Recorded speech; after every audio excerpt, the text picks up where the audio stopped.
Hello and welcome to this design practice 2 module 14.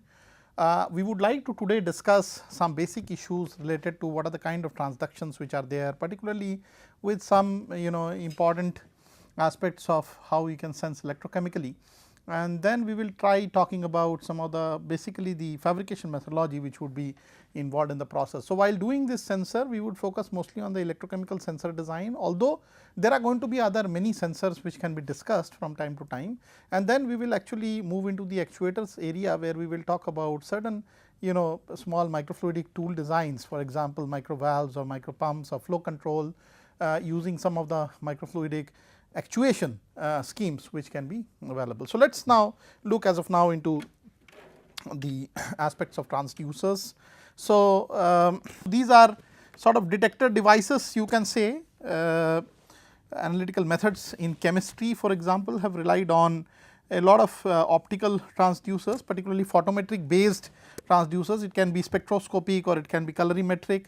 So, either there is a change in color or change in the absorption wavelength or frequency, which gives you an idea of what are the kind of molecules which are present, which are responsible for those characteristic emissions. Most transduction is electrochemical, whether we talk about almost all the sensing devices which are in the current market, or even if we are talking at the research grade level. And one of the reasons why electrochemical sensors are reasonably well to do is the fact that you can integrate this very well with the electronics. The end process of such a sensor is almost always either an electron release or an electron depreciation, and so you can integrate this very well with the overall concepts of miniaturization and particularly microelectronics, and therefore electrochemical sensing happens to be one of the most primary levels of sensing. There are other reasons. Generally the construction is quite simple. You just need sensing electrodes in touch with an electrolyte in touch with a analyte of interest, and there should be some kind of a selectivity element which is there on the surface of the electrode, which would be very specific to selecting what we are looking at. Overall low cost of this kind of transduction, or how to convert a response into electrical signals compatible with microprocessors, etc., would make these electrochemical sensing schemes much better in comparison to some of the other sensors. Also there is a new thrust area which is slowly developing, although there has been some work towards it, which is mostly photon driven devices. Just as you have electron driven devices dedicated to the microelectronics part of the industry, there are also photon driven processes, particularly photon guidance, photon capture, recording photometric data. This is all sort of based on various technologies, particularly related to how to guide the photons. Look at, for example, optical fiber or photonic crystals. So, you have generally a shift of the devices towards mostly optical grade devices from the electrical grade devices, and one of the main causes driving this change is because of sensitivity issues. The electron transition process itself may really depend on the overall molecular orientation of a media. So is the photonic aspect, but there is always a more well defined model which exists in the photon path, okay, or in determination of the photon path, which may not be that well defined in the case of the path of an electron, particularly when we are talking about solution chemistries, etc. Also emerging is another very fledgling area of micro mass control devices. For example, we talk about quartz crystal microbalance, or we talk about piezoelectric crystals, which would actually sense the mechanical mass and the change therein of this mass and make it a basis of sensing or recognition of some molecules or some analytes of interest. So, these are in general how many or what kind of transductions do exist in the industry, out of which again the electrochemical still is at number 1 because of the relatively high spread, okay, of electrochemistry into almost all the as a general transduction scheme to almost all the sensing modalities, particularly related to sensing of fluids or sensing of gases. So, let us look at now some of the electrochemical transducers and types of transducers which may exist. So, one of the electrochemical transducers is otherwise known as a potentiometric transduction process. Transducer is a potentiometric transducer. So, this involves the measurement of the EMF of a cell at 0 current. EMF we know is proportional to the log of concentration of a particular analyte. So, if the concentration of the analyte increases, the EMF would change suitably proportional to the log of the concentration, and so therefore, any electrode which is dipped inside a particular analyte of interest would show some kind of a recorded EMF with respect to electromotive force with respect to maybe another standard reference which is in place, because obviously potential cannot be measured in absolute terms, but always as differences. So, therefore, we need to have a reference for doing it. So, normally all potentiometric measurements are found with respect to what you call the standard hydrogen electrode or SHE. Then electrochemical sensing can be done through voltammetry, again very common technique where we study the oxidation reduction property of the chemical system which is in place. So, an increasing potential with some kind of a potential scale is applied to a cell until the oxidation or reduction of the substance which is there in the cell takes place. That means either the substance releases electrons. So, either a substance releases electrons, thus making a positive ion, or vice versa, that is, it releases an electron and makes an otherwise existing positive ion convert into the the either the non-ionic state or even negative ionic state. So, this is how voltammetry is generally carried out. So, we must look at the current while such a voltage sweep is provided at a certain critical threshold voltage. When the species get all oxidized or all reduced, there is either a dip in the overall current or an increase in the overall current depending on what is really flowing. Current, you must remember, conventionally is treated to be the flow of positive charges opposite to that of the electron migration. So, suitably some systems can be developed for doing this kind of voltammetric measurements. So, in this voltammetric measurement, the peak current of course which is generated when an oxidation state or a reduction state exists is proportional to again the concentration of the analyte of interest, and so we can record an analyte in terms of its characteristic oxidation and reduction potentials. So, we can say how much analyte is present looking at what is the current at which oxidation of such a species would happen and what is the voltage. So, then we have in the electrochemical domain yet another set of sensors which are known as the conductometric or impedometric sensors. So, in such transduction there is a change in conductance or impedance of a medium owing to the change in composition. For example, if we look at an example of look at a case of pre-surgical or post-surgical diagnosis of those patients who are going to have a cardiac surgery, there is a very important test which is also known as the prothrombin international ratio test, PTINR test, which happens in such setups where the coagulation property of the general human blood is recorded. So, the coagulation is recorded also as a function of putting a standard concentration of a agent called prothrombin, which creates clotting factor, so that the blood gets the rheology of the blood changes and it gets more and more viscous. And the idea is that the measurements are made in a manner so that the electron flow which is going to be there, which is going to be carrier of the current within the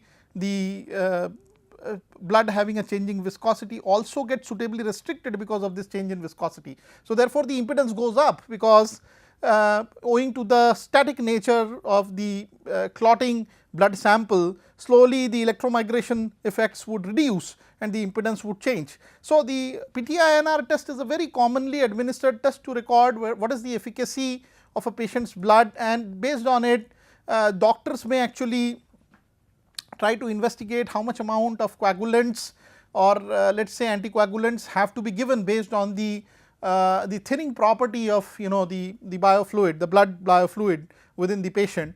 And so, dose determination of certain coagulants or anticoagulants could happen through the PTINR ratio, but then again it is based on that impedance measurement.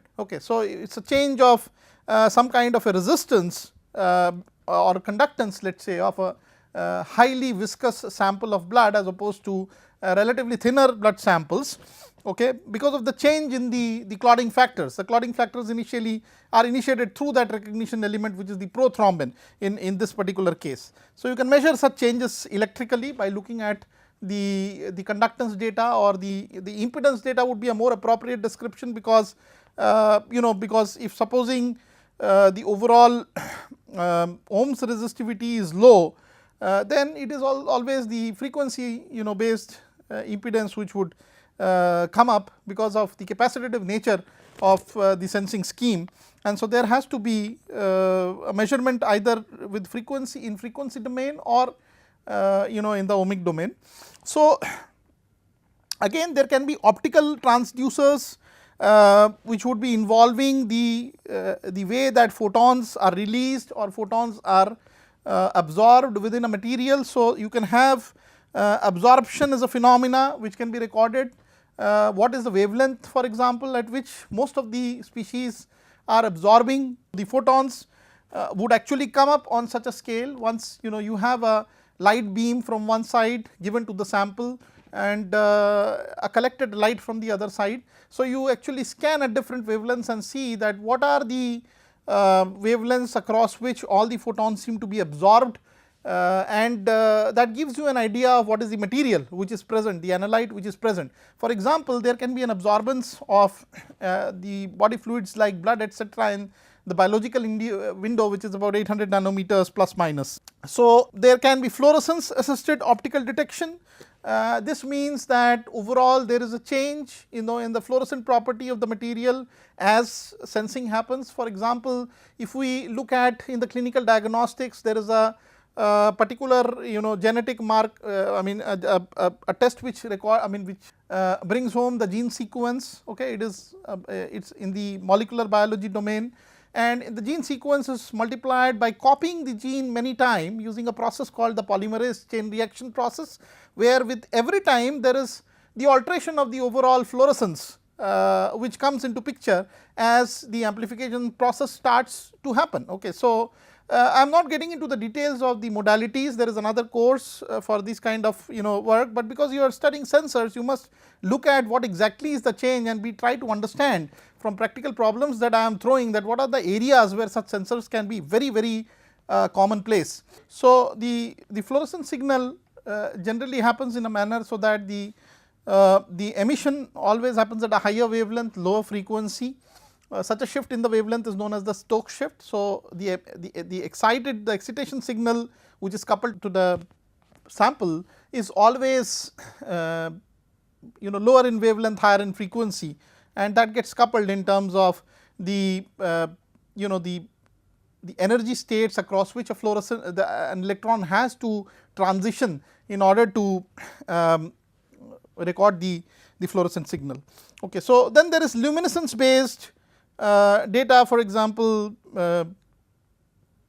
what happens within fireflies which glow in the dark is basically an enzyme luciferin which causes this luminescence to happen. Okay, or let us say internal reflection based sensing, where when there is a sort of a total guidance of the wave in the TIR, the total internal reflection mode across a surface, and there is some kind of an absorption of the species at a grazing incidence on the surface, particularly the surface species come up very well in terms of their absorption characteristics. Okay, so, that can be an internal reflection based optical sensor. There can also be sensors based on surface plasmon spectroscopy. Plasmon typically is an electron wave which would happen in a medium, because there is going to be a negative and a positive charge center, and there are going to be oscillations of the negative charge center about the positive charge centers. And if these oscillations are carried out, there is a certain natural frequency at which such oscillation would happen, and if there is a coupled electromagnetic radiation which is at a similar frequency, it is going to create large amplitude motion of these charge centers, and it is going to dissipate the energy rapidly. Okay, so, that is again the principle of surface plasmon spectroscopy. So, in such kind of a case, when the electron energy or the photon energy which is coupled to the system is able to create a resonating condition, it is going to rapidly dissipate at that particular energy, that particular wavelength, okay, in terms of energy, and that will be shown up in the spectra, okay, as such. So then there are again optical measurements done with light scattering. Scattering again is a phenomena where light is randomly sent to almost all the directions, okay, as it is coupled into the medium. Typically happens due to the turbidity and other aspects associated with the medium. So then again there is a sensing which lies in that domain, optical domain, through which you can make your measurements based on how much light is scattered. So there are also piezoelectric transducers devices which would generate electricity based on mechanical forces or mechanical motion. For example, piezo crystal is typically one which vibrates at a certain frequency and is able to generate an electric current because of such vibration.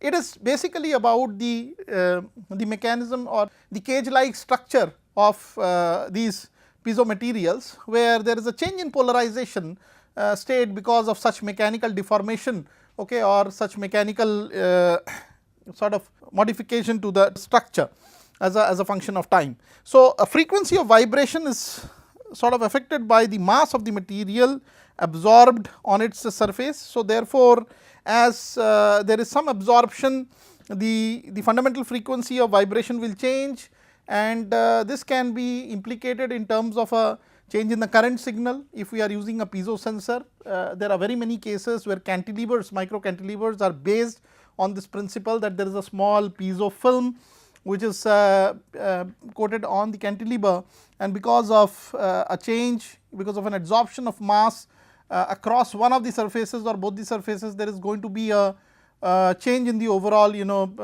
piezo response, okay, the piezo current changes, okay, and which can give you an idea of how much mass have been absorbed. And if this mass were supposed to be something for which there was a selection element or a recognition element, you could precisely know the analyte of interest, the quantity of the analyte of interest in the medium which we are investigating. Transducers can also be thermal in nature, it can be temperature based. So all chemical or biochemical processes are monitored using change in total amount of temperature, okay. So it involves the absorption or production of heat. If this can be rapidly sensed, it can be indicative of the presence of a substance.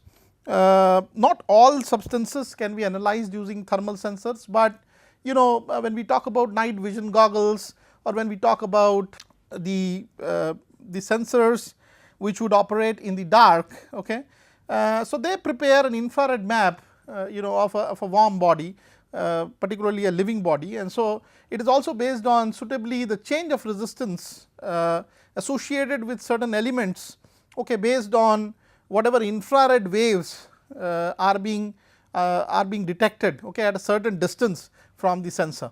So such change in resistance can be very small owing to the extremely less amount of energy in the infrared domain. You have to remember it is a high wavelength low energy domain that we are scanning, and so there are many instruments like microbolometer etc., which are specifically catering to this particular change in the thermal domain, and thermal maps or infrared cameras or thermal maps are created through these kind of infrared cameras etc., particularly for warm body. So that is another way of carrying out sensing. Okay, so I think I have mentioned enough of the different transduction processes. Let me just go a little bit deeper now into one of the sensing modality, that is the electrochemical sensing process, where you would understand what exactly we mean through electrochemical sensing. So this is only to give you a flare of what is the basic level understanding that one must have for doing these designing of these kind of sensors. So I am going to talk about electrochemistry, and I am going to talk about the charge transfer which will happen once there are two phases which come together. For example, there is a solid phase which have been dipped into a liquid, or for example there is a oil like phase which is again mixed with liquid, thus creating droplets of oil in a liquid, or even there is a let us say two different solids at two different zeta potentials coming together. There is always going to be the formation of a so called dual layer of charges. Okay, and I am going to explain this from a solid liquid model as seen in this figure right here. This is a piece of metal M which is being inserted into a solution. So, in this particular case I would like to explain what is the behavior of the charge transport process once a piece of metal, let us say in this case we have zinc or silver, and it is inserted in a water based solution which are containing ions. This may be some kind of a salt water solution, brine, maybe Na plus Cl minus ions floating around, and we would like to see what is the charge transport phenomena which happens because of such a orientation. So, the first thing which will happen is that let us say if there is a zinc electrode in a solution, there are going to be bond vibrations and there are going to be enough amount of molecular level vibrations on the surface of the zinc electrode, because we have to remember that we are operating at room temperature and such vibrations come to almost 0 value when we are talking about hitting absolute 0, but because it is room temperature there are going to be some finite amount of vibrations which are going to be there. And also the fact that there is an ionic environment in which such vibrations take place sometimes lead to a situation when maybe an atom escapes the surface as an ion, and because there is a bulk orbital in metals and the electrons are in that bulk orbital state, atom leaves those electrons, the outermost electrons which are in the outermost let us say valence bulk orbital, and goes into the solution without them. So, let us say the zinc in this case has an oxidation number of 2. So, it actually leaves the surface into the solution as Zn plus 2, and in principle it keeps the 2 electrons, it loses the 2 electrons to the electrode. The electrons are really not the ones which would go into the solution unless you create some kind of a plasma where such electron and ions are initiated in the medium, okay, to give flow to or give path to the electron flow. So, these two electrons which are transported to the atoms are recorded here in the green area, because they are going to be sent in the bulk of the material or the metal, and the positive ions, the zinc positive ions which are actually in the solution are in the solution itself, and there is some kind of a capacitance, okay, which would come up, because the moment the Zn plus 2 goes into the water solution, a case like this would happen where this plus 2 is engulfed with a lot of water molecules. Okay, so, the water molecules have, as you know, a slight electronegativity and electropositivity on the oxygen and the hydrogen respectively. So, maybe it formulates a shell around the positive ion because of the negative slight electronegative role that oxygen has to play, and once this has formulated, the ion simply cannot go back from the solution into the electrode, and it is sort of separated from the electrode and keeps in that state. Now, when we look at such a charged layer which is built up by virtue of molecular oscillations and the corresponding opposite charge on the electrode, we automatically know that there is an electric field which will be set up between the plane of such charges separated from the electrode and the negative charge which is there on the electrode, and this electric field is sort of opposite to the to the migration direction of the Zn plus 2 ion, and so therefore it will be a self limiting film in terms of limiting the diffusion rate of Zn plus 2 into the solution anymore, because the electric field is against the flow of such charge. So, this self limiting process will allow it to hit an equilibrium state where you have a bilayer of charges across the material, and this bilayer of charges is across which any charge transport should take place typically, to which we know as electrochemical sensing. So, we must go from a fundamental aspect of what is actually the role of an electrode with respect to a solution in order to start doing the sensing design.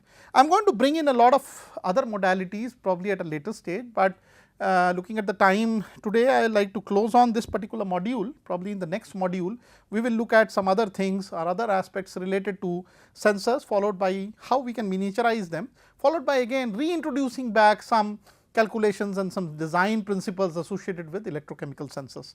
Till and until then, thank you very much.